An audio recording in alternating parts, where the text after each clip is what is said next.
چلو۔ انہوں نے چادر حق سے اتار کر میرے ہاتھ میں تھما دی۔ جب ہم کلینک میں پہنچے تو وہاں 4-5 لوگ بینچ پر بیٹھے تھے۔ میں ایک خاتون کے ساتھ بیٹھ گئی۔ اب میرا دل ڈر رہا تھا، اگر خالہ نے ابو کو ساری بات بتا دی تو ابو کو بہت دکھ ہوگا۔ اتنا ڈرایا تھا خالہ کو، مگر نہ جی، پتہ نہیں اب کیا ہوگا۔ میں انہی سوچوں میں مگن تھی۔ سنو بی بی، فرش پکا ہے، یوں جوتے کی نوک سے تو اس میں سوراخ نہ ہوگا، پھر یہاں سے تیل بھی نہیں نکلتا۔ میرے ساتھ بیٹھی خاتون نے پاٹدار آواز میں مجھے اپنی طرف متوجہ کیا۔ میں اپنے جوتے کی نوک سے واقعی فرش پر سوراخ کر رہی تھی۔ میں نے جلدی سے پاؤں سیدھا کیا۔ خاتون نے بہت خوبصورت بچہ گود میں اٹھایا ہوا تھا۔ میں نے بچے کو پیار کیا۔ آپ کا ہے؟ میں نے بچے کی طرف دیکھ کر کہا۔ تو کیا کسی کا اٹھا کر لائی ہوں؟ خاتون تو ناراض ہی ہو گئی۔ اتنے میں وہ اندر چلی گئی۔ ان کے بعد میری باری تھی۔ ابو سامنے مردوں کے سامنے بینچ پر بیٹھے تھے۔ اندر میرے لیے حیرانی ہی بیٹھی تھی نہیں تھا، یعنی وہی جن صاحب اب ڈاکٹر کے روپ میں تھے، جو ہمارے کھیلنے کے میدان میں مالک بن کر آ گئے تھے۔ نہ انہوں نے پہچانا، نہ میں نے ظاہر کیا کہ ہم مل چکے ہیں۔ دوائی لکھ کر دے دی۔ اس وقت میں اتنی بچی بنی بیٹھی تھی کہ مجھے جاننے والے حیران ہی ہوتے۔ دوائی آپ باہر سے لے لیجئے گا۔ ابو نے ان کا شکریہ ادا کیا۔ دوائی لے کر ہم گھر آ گئے۔ یہاں لوڈو نہیں کھیلی جا رہی تھی، یوں لگ رہا تھا جیسے پاکستان اور انڈیا کا میچ ہو رہا ہو۔ ہم اپنی چھت پر دھوپ میں لوڈو کھیل رہے تھے۔ میں اور رمشا ساتھی تھے اور ایاز اور عمیر ساتھ تھے۔ گیم ختم ہونے کو تھا۔ رمشا اور مجھے 1 چاہیے تھا اور ایاز اور عمیر کو 2۔ آوازیں بس یہ آ رہی تھی، 1-1۔ جب دوسری ٹیم کی باری ہوتی تو وہ 2-2 کا نعرہ لگاتے۔ آخر ایاز اور عمیر جیت گئے۔ آہا، اب رمشا ہمارے لیے چائے بنائے گی۔ عمیر نے رمشا کی دونوں پونیاں ہاتھ میں پکڑ کر کھینچی۔ رمشا تو ہار کر رونا ہی شروع ہو گئی تھی۔ چلو بس، میں نے رمشا کو چپ کروایا۔ میں بناتی ہوں چائے۔ میں نے 2 اینٹیں کھڑی کی اور چھوٹی چھوٹی لکڑیاں جلا لیں، پھر برتن میں پانی لے آئی۔ ہم جب چھت پر ہوتے تو میں چائے چھت پر ہی بناتی تھی۔ یہ بچے میرے پاس پڑھنے آتے تھے۔ اپنے اکیلے پن کو میں اسی طرح دور کر سکتی تھی۔ چائے پکا کر میں نے کپوں میں ڈالی۔ ہم اسٹول پر بیٹھ کر چائے پی رہے تھے۔ سامنے والی چھت پر مالک مکان دیوار پر کھڑے ہمیں پتہ نہیں کب سے دیکھ رہے تھے۔ جب میں نے اسے دیکھا تو وہ مسکرا دیا۔ کیسی ہیں آپ؟ دوا کھا لی تھی آپ نے؟ جی بہت مہربانی آپ کی۔ میں نے سوچا آپ سے پوچھ لوں، پھر آپ کلینک پر آئی ہی نہیں۔ اس نے اس چھوٹی سی دیوار جو دونوں چھتوں پر تھی ہاتھ رکھے وہ ان کے سہارے کھڑا تھا۔ ضرورت نہیں تھی آنے کی، میں نے رکھائی سے کہا۔ میرے لہجے میں صاف تھا، اب جاؤ۔ مگر وہ کوئی ڈھیٹ ہی تھا۔ چائے اور ہے؟ اس نے کہا۔ میں نے حیرانی سے اسے دیکھا۔ نہیں، میں نے غصے سے کہا۔ اصل میں گھر میں اکیلا ہوتا ہوں نا، اس لیے اتنی اچھی چائے نہیں بنا سکتا۔ اچھی چائے پیے 2 ماہ گزر گئے ہیں۔ اپنا کام خود ہی کرتا ہوں۔ آپ میری چائے لے لیں۔ رمشا اپنا کپ لے کر اس کی طرف لپکی، جبکہ میں نے پیچھے سے اسے پکڑ لیا۔ چلو واپس نیچے چلے، اب تو چھت پر آنا بھی مشکل ہی ہوگا۔ مجھے لگا اسے میرے الفاظ برے لگے، مگر میں کہانیوں کو اپنی زندگی میں کوئی جگہ نہیں دے سکتی تھی۔ ابو جی، حلوہ بھی بنا دوں کھانے کے ساتھ؟ نہیں بیٹا، رہنے دو، مجھے اتنے آرام کا عادی نہ بناؤ۔ جب تم چلی جاؤ گی پھر بھی تو مجھے سادہ کھانا کھانا ہے۔ یوں کرو، حلوہ بنانا مجھے سکھا دو۔ ویسے مجھے کافی مشکل لگتا ہے حلوہ پکانا۔ مجھے کہیں نہیں جانا ابو، میں کتنی بار آپ سے کہہ چکی ہوں، میں آپ کو اکیلا چھوڑ کر کہیں بھی نہیں جا سکتی۔ میری آنکھوں سے آنسو بہنا شروع ہو گئے۔ بیٹا، بیٹیاں تو بادشاہوں نے بھی کبھی گھر میں نہیں رکھی، جانا تو تمہیں ہے ہی۔ اچھا ہے کہ ذہنی طور پر تم تیار ہو جاؤ، اسی میں میری خوشی ہے، اور تمہاری امی کی بھی۔ وہ ہوتی تو اسے بھی اتنی ہی فکر ہوتی۔ ابو، آپ سمجھتے نہیں ہیں، آپ کو اکیلا چھوڑ کر میں کہیں خوش نہیں رہ سکوں گی۔ اب میرے آنسوؤں میں روانی آ چکی تھی۔ بس یمنی، انہوں نے اور بولنے سے روکا۔ کھانا لاؤ۔ اب وہ حسب عادت ناراض ہو چکے تھے۔ میں نے کھانا گرم کر کے ان کو دیا اور چھت پر آ گئی۔ سردیاں شروع ہو چکی تھی اور اوپر کافی سردی تھی، مگر میں دیوار کے ساتھ زمین پر بیٹھ گئی۔ میرا دل چاہ رہا تھا کہ زور زور سے روؤں۔ اللہ پاک، میں نے چادر کو اچھی طرح اوڑھا اور ہاتھ پھیلا کر دعا مانگنا شروع کر دیا۔ آنسو روانی سے بہہ رہے تھے۔ آپ تو جانتے ہیں میں ابو کو چھوڑ کر نہیں جا سکتی۔ پہلے امی ان کو چھوڑ کر چلی گئی، میری خاطر وہ اکیلے رہے۔ اب میں بھی چلی گئی تو وہ کچھ کہیں گے تو نہیں، مگر وہ بہت اداس ہو جائیں گے۔ آپ ہی میری مدد کریں۔ میں بہت جذب سے دعا مانگ رہی تھی کہ آواز پر چونکی، چائے پئیں گی؟ میں نے جھٹکے سے آنکھیں کھولی۔ ساتھ کے گھر والا دیوار پر چائے کے کپ کے ساتھ کھڑا تھا۔ چائے کا کپ اس نے میری طرف بڑھایا۔ معاف کریں، نہ میں آپ سے اتنی فری ہوں اور نہ ہونا چاہتی ہوں۔ یوں کسی کے گھر جھانکنا بھی اچھا نہیں ہے۔ میں نیچے جانے کے لیے اٹھ کھڑی ہوئی۔ میں آپ کو چور، ڈاکو یا کوئی بدماش لگتا ہوں؟ آپ ہر دفعہ یوں ہی کرتی ہیں۔ بس چائے کا ایک کپ لے کر چھت پر آیا تھا۔ دل نیچے گھبرا رہا تھا۔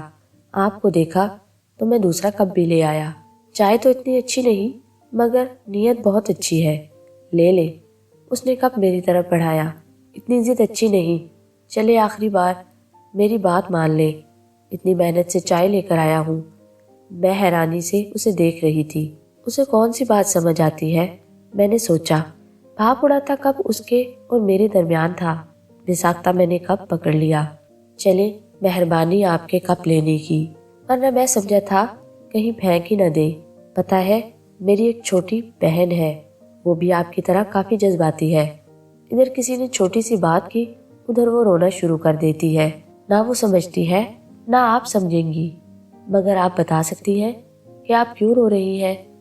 میں نے چادر سے آنکھیں صاف کی۔ بس وہ میرے ابو کوئی بات نہیں مانتے میری۔ کون سی بات؟ کہتے ہیں تمہاری شادی جلدی کر دوں گا۔ وہ اکیلے ہیں، میں ابھی ساتھ ہوں، میرے جانے کے بعد تو وہ بہت اکیلے ہو جائیں گے۔ میری شادی ساتھ والے گھر تو ہونی نہیں، اتنی دور ہوگی، آنا جانا بھی مشکل ہوگا، مگر وہ میری بات سمجھتے نہیں۔ ہاں، یہ بات تو انہیں آپ کی ماننی چاہیے۔ آپ جیسی اچھی بیٹی ان کو چھوڑ کر نہیں جا سکتی۔ میں نے کچھ بے یقینی سے اسے دیکھا۔ سچ کہہ رہا ہوں میں، آپ واقعی بہت سادہ ہیں۔ آپ شاید بیوقوف کہنا چاہتے ہیں مجھے؟ نہیں، سچ کہہ رہا ہوں۔ ہمارے پودے کیسے ہیں؟ میں نے چھت سے نیچے باہر والے پلاٹ میں دیکھا۔ یہ سب پودے ہمارے صحن میں آپ نے لگائے ہیں؟ نہیں، میں نے، عمیر اور ایاز دونوں نے۔ آپ ان کا خیال رکھیے گا، ہم نے بہت محنت سے ان کی حفاظت کی ہے۔ پھول والے پودے بھی لگائے ہیں، آپ ان کو کاٹ نہ دیجیے گا۔ نہیں، پودے تو مجھے بہت اچھے لگتے ہیں۔ چائے بہت اچھی تھی، مہربانی، میں چلتی ہوں۔ وہ چائے اچھی کہنے پر ہنس پڑا۔ واقعی؟ سچی میں جھوٹ نہیں بولتی۔ دو خواتین گھر آئیں، مجھے پیار کیا۔ کچھ دیر بعد مجھے پتہ چلا کہ انہوں نے اپنے بیٹے کے لیے مجھے پسند کر لیا ہے۔ میں حیرانی سے سب کا چہرہ دیکھ رہی تھی۔ آج ابو نے مجھے ان کے پاس اکیلا بھی نہیں چھوڑا۔ بس انہوں نے سادہ چائے پی، بات پکی کی اور چلی گئی۔ ابو کا چہرہ خوشی سے دمک رہا تھا۔ مجھے ابھی تو کچھ سمجھ نہیں آ رہا تھا۔ ابو نے میرے سر پر پیار سے ہاتھ پھیرا۔ میری بیٹی کی سنی گئی، اب وہ مجھ سے دور نہیں جائے گی۔ عمیر میرے پاس بیٹھ گیا۔ آپا، آپ کو پتہ ہے آپ کی شادی کس سے ہو رہی ہے؟ نہیں، جن سے، وہ جو پیچھے گھر میں رہتا ہے۔ سچ آپا؟ اگر آنکھیں بہت پھیلنے سے پھٹ سکتی تو شاید آج میری پھٹ جاتی۔ 2-4 دن سے مسلسل چھت پر آ جا رہی تھی، مگر جس کے لیے میں جاتی وہ نظر ہی نہ آتا۔ پہلے ہر وقت شاید چھت پر ہی ہوتا تھا، آخر ایک دن شام کو وہ چھت پر مجھے نظر آ ہی گیا۔ مجھے دیکھ کر جلدی سے نیچے جانے لگا۔ رکے، میں نے اسے روکا۔ کیوں؟ مجھے آپ سے بات کرنی ہے۔ شمس نام ہے میرا، اس نے مسکراتے ہوئے کہا۔ آپ مجھ سے کیوں شادی کرنا چاہتے ہیں؟ میں نے تیزی سے پوچھا۔ آپ کیا سننا چاہتی ہیں؟ وہ اچھل کر دیوار پر بیٹھ گیا تھا۔ آپ میرے سوال کا جواب دیں۔ شرمندگی سے میرا چہرہ سرخ ہو گیا۔ دیکھیں، مجھے آپ سے محبت ہوئی ہے، نہ ہی میں آپ کے بغیر زندہ نہیں رہ سکتا۔ آج سے 5 سال پہلے ایک نجومی نے مجھے کہا تھا کہ میری شادی ایک نیم پاگل لڑکی سے ہوگی، ورنہ ہوگی ہی نہیں۔ تو بہت مشکل سے آپ مجھے ملی۔ آپ سب چائے پیتے تھے، مجھے پوچھتے بھی نہیں تھے۔ میں نے سوچا کہ رشتہ ہی بن جائے تاکہ چائے ایک ساتھ پی سکوں۔ اور آپ نے کہا کہ آپ کے لگائے پودوں کی میں اکیلا حفاظت کروں، یہ تو مجھ سے نہ ہو سکے گا۔ بس میں نے سختی سے اسے روکا۔ ہمدردی کا بخار چڑھا ہے یا ترس کھا رہے ہیں کہ چلو کہیں تو شادی کرنی ہی ہے، اسی پاگل سے کر لوں۔ میں نے پاگل پر زور دیا۔ آپ سمجھتی ہے کہ میں کسی کے ساتھ صرف ہمدردی کے لیے شادی کر لوں؟ کیا تھا اس کی آنکھوں میں؟ وہ دیکھ ہی نہ سکی اور نظریں چرا گئی۔ آج چائے آپ پلائیں، آج تو میں بنا کر نہیں لاؤں گا۔ جی نہیں، آپ خود ہی پی لیں۔ میں جلدی سے نیچے آ گئی۔ ابھی کچھ دیر پہلے مجھے کمرے میں بٹھا کر وہ لوگ گئے تھے۔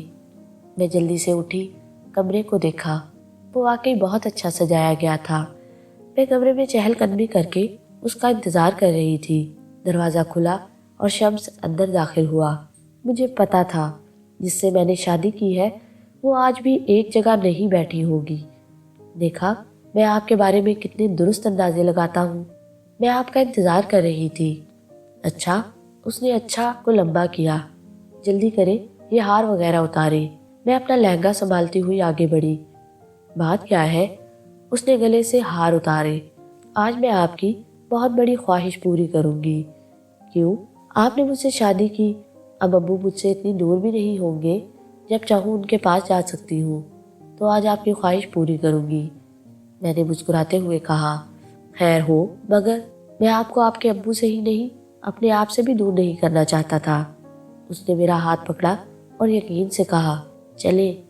مگر کہاں؟ وہ حیران تھا۔ میں نے اس کا ہاتھ پکڑا۔ کمرے میں 2 دروازے تھے، ایک جس سے وہ آیا تھا اور دوسرا دروازہ پچھلے صحن میں کھلتا تھا۔ میں نے اپنا لہنگا ایک ہاتھ سے سنبھال رکھا تھا، دوسرے ہاتھ سے اس کا ہاتھ پکڑا ہوا تھا۔ ہم سیڑھیوں سے چھت پر آ گئے۔ یمنی، آپ پاگل تو نہیں ہو گئی؟ وہ حیران ہو کر میرے پیچھے چل رہا تھا۔ آپ کی شادی نیم پاگل سے ہونا تھی، آپ بھول گئے؟ چلے دیوار پھلانگے۔ میں نے چھلانگ لگائی اور دیوار کے دوسری طرف تھی۔